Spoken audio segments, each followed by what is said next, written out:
Hola amigos, bienvenidos a su programa de Reayudados por su palabra. Hoy estaremos estudiando el libro de Deuteronomio capítulo 5. Como siempre, antes de iniciar nuestro estudio vamos a orar, pero no sin antes invitarlos a que puedan ver los videos de Escuela Sabática con el pastor Jonathan Márquez diariamente y el repaso general de la lección que se emite todos los días sábados. No se les olvide dar like a nuestros videos y compartir con aquellos que ustedes consideren pueden verse beneficiados de este material. Oremos. Buen Dios, ayúdanos hoy a poder reconocer el valor de la ley inscrita en nuestros corazones, pero sobre todo ayúdanos a entender su rol y valor en nuestra vida. En Jesús, amén. En el mundo cristiano existen dos tendencias dentro de aquellos que siguen a Jesús. Hay un grupo de personas que suele menospreciar la ley o hablar mal de la ley y decir, mira, la ley no sirve para nada. Y aquellos que la guardan son unos legalistas, son personas que no saben de qué están hablando, ellos viven bajo la ley, no bajo la gracia. Hay otro grupo que dice, no, la ley es importante, pero de hecho, en ese afán de mostrar que la ley es importante, aquellos que consideran que la ley no vale nada, han exaltado la ley encima de Dios, ¿no? Entonces, aquí está Dios y aquí está la ley. La ley no es más importante que Dios. Dios es más importante que la ley. ¿Por qué? Porque la ley es sencillamente una expresión del carácter de Dios. Entonces, Dios tiene la primacía sobre la ley, no la ley sobre Dios. Y es aquí donde, y de hecho usted se estará preguntando, ¿por qué yo estoy hablando de eso hoy en Deuteronomio 5? Es que creo que aquí hay un problema, porque cuando hablamos de la ley, a veces, como hemos exaltado tanto la ley aún por encima de Dios, creamos la impresión de que es más importante la ley que Dios y por lo tanto cuando hablamos de la ley es como que no va a ser mella lo que digamos porque estamos menospreciando a Dios y estamos por lo tanto hablando de la ley en un lugar que no le corresponde. En el capítulo 5 de Deuteronomio nosotros vamos a tener la repetición de lo que ocurre en Éxodo 20, es decir, la declaración de lo que conocemos como los 10 mandamientos, ¿ok? Pero tanto en Éxodo 20 como en Deuteronomio 5 es muy importante que nosotros logremos captar el marco narrativo en el cual se coloca el asunto de los 10 mandamientos. Entonces, en el versículo 1 dice, entonces llamó Moisés a todo Israel y les dijo, oye, oh Israel, los estatutos y ordenanzas que hablo hoy a vuestros oídos, para que los aprendáis y pongáis por obra. El Señor nuestro Dios hizo un pacto con nosotros en Horeb. No hizo el Señor este pacto con nuestros padres, sino con nosotros, con todos aquellos de nosotros que estamos vivos aquí hoy. Cara a cara habló el Señor con vosotros en el monte en medio del fuego, mientras yo estaba en aquella ocasión entre el Señor y vosotros para declararos la palabra del Señor, porque teméis a causa del fuego y no subisteis al monte. Entonces, este contexto narrativo es supremamente importante por dos razones. Uno, se nos dice que los 10 mandamientos deben ser entendidos a la luz del pacto que hace Dios con el pueblo de Israel. No porque los 10 mandamientos solo existan allí, sino que hay que entenderlos en este contexto de un pacto. Dios estaba haciendo un contrato con el pueblo y la parte que le corresponde al pueblo tiene que ver con los 10 mandamientos. Pero la parte que le corresponde al pueblo tiene que ver con los 10 mandamientos por lo que vimos en el día de ayer. Porque Dios a través de estos 10 mandamientos y de las leyes que Él va a promulgar quiere crear una sociedad que los otros pueblos puedan admirar, una sociedad donde abunde la justicia, donde abunde la paz, donde abunde la integralidad, donde abunde la equidad, pero sobre todo una sociedad donde Dios sea el centro de ella. En la sociedad israelita y en el sistema legislativo israelita, Dios iba a estar en el centro de la comunidad, ¿sí? Y desde allí era que iban a emanar el orden, la santidad, iba a emanar la equidad, la justicia. ¿Okay? Entonces, con Dios en el centro. Por eso hay leyes importantes de colocar a Dios en el centro.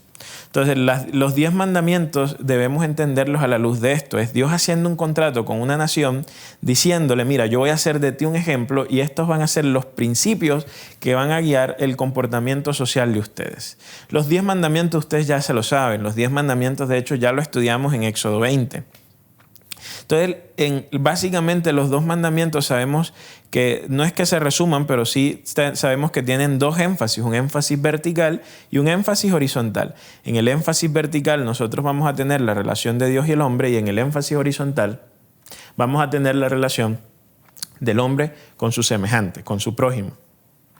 Básicamente, el eje vertical que regula la relación de Dios y el hombre le enseña al hombre que o al menos en la sociedad israelita, para que la sociedad israelita tuviera éxito, para que la sociedad israelita fuera justa, para que la sociedad israelita fuera equilibrada, ellos debían poner a Dios en primer lugar, honrarlo, respetarlo y no colocar a otros dioses en el camino. Y un aspecto supremamente importante dentro de darle a Dios el primer lugar tenía que ver con observar el sábado. ¿Por qué? Porque al observar el sábado ellos estaban declarando su respeto por Dios como creador y como aquel que no solo había creado a toda la tierra y el cielo y las aguas y las fuentes de las aguas en Génesis capítulo 1 al 3, sino también como el Dios creador que había creado de la nada a esta nación, sacándola del pueblo del territorio de Egipto, cuando ningún otro Dios se atrevía a sacar un pueblo de un sitio y guiarlo, conducirlo hasta formarlo como una nación. Entonces, el respeto por Dios era esencial para el éxito de la sociedad israelita. En segundo lugar, entonces, está el respeto hacia el prójimo. Mira, hoy en día diversas ciencias buscan responder una sencilla pregunta, y la pregunta que buscan responder hoy, esto se responde desde la psicología, desde la teología, desde la filosofía, y es ¿en qué consiste una buena vida para el hombre? ¿Sí? O sea, ¿cuándo el hombre vive una buena vida versus cuando el hombre vive una vida sin propósito? Y es muy curioso que en el libro de Deuteronomio capítulo 5 se nos dice que el hombre vive una buena vida cuando tiene respeto hacia Dios y respeto hacia el otro. Esos son los dos ejes que constituyen la buena vida. Entonces, al final de la historia de una persona, si tuvo dinero o no tuvo dinero, si tuvo fama o no tuvo fama, si todo el mundo lo aclamaba o no, al final de cuentas no importa, porque no son esos los criterios los que hacen que una persona haya vivido bien. Lo que importa es, al final de cuentas, vivió una vida, cultivó una vida de relación con Dios, cultivó una vida de trascendencia espiritual y cultivó una vida de trascendencia humana con el otro, ayudándolo, respetándolo, no insultándolo, no pasando los límites de lo que le corresponde al otro. Porque cuando hablamos de no robar, de no mentir, de no codiciar, estamos sencillamente hablando de que hay un otro y hay una otredad, es decir, esos elementos constitutivos que hacen a la otra persona alguien diferente a mí, y que entonces yo debo respetar esos elementos diferentes. Esos elementos que hacen que el otro sea el otro y que yo sea yo.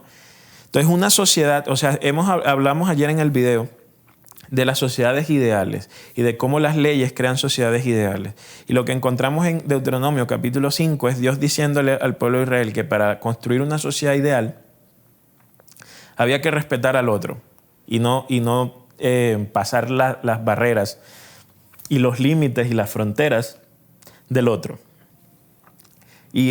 Pero sobre todo vamos a encontrar a Dios diciéndole al pueblo de Israel que para el secreto superior del éxito era respetarlo a Él, ¿no? Y tenerlo allí entonces en el centro. Cuando nosotros vemos los 10 mandamientos desde esta perspectiva, nos damos cuenta que los 10 mandamientos son un instrumento, no son un fin en sí mismo, son un instrumento. Y el instrumento de los 10 mandamientos es que nos enseñan a ser como Dios. Porque la sociedad ideal es sencillamente aquella sociedad que refleja el ser de Dios, ¿no? Entonces, la sociedad ideal es una sociedad donde hay amor, entonces, porque Dios es amor. La sociedad ideal es una sociedad donde hay justicia, porque Dios es justicia. La sociedad ideal es una sociedad donde hay equidad, porque Dios es equidad. Entonces, la sociedad ideal que se construye a través de los 10 mandamientos es una sociedad que refleja a Dios. Entonces, los 10 mandamientos, como decíamos, son instrumentos que nos permiten hacer de nuestra vida y hacer de nuestra sociedad una sociedad y una vida que reflejen a Dios. Y cuando la humanidad refleja a Dios, encuentra su propósito de vida, porque la humanidad fue creada para vivir en comunión íntima con Dios, reflejándolo y siendo como Él. Cuando la humanidad se encuentra haciendo eso, ha encontrado su pleno desarrollo, ha encontrado su plena felicidad. Entonces, cuando nos damos y analizamos la ley desde esta perspectiva, no colocamos a la ley sobre Dios. Entendemos que Dios da la ley con un propósito y que la ley se subordina a Dios. Entonces, cuando hablamos de la ley, tengamos en cuenta eso. Y cuando hablemos de los 10 mandamientos, siempre tengamos a Dios presente y no creamos que los 10 mandamientos están por encima de Dios. Porque en realidad los 10 mandamientos son dados para enseñarnos a nosotros y a la sociedad a ser como Él. Que puedas tener una visión renovada de los 10 mandamientos y sobre todo que puedas dejar de verlos como esta lista de chequeo donde yo tengo todos los días que preguntarme en qué fallé y en qué no fallé y creer que sencillamente es un mandamiento muerto que puedo poner en una puerta para yo pasar por ahí y saber que hice mal y que no. Los 10 mandamientos es algo que es mucho más abarcante y sobre todo que tiene un propósito mucho más sublime que el que a veces le damos. Es un asunto de aprender a ser como Dios.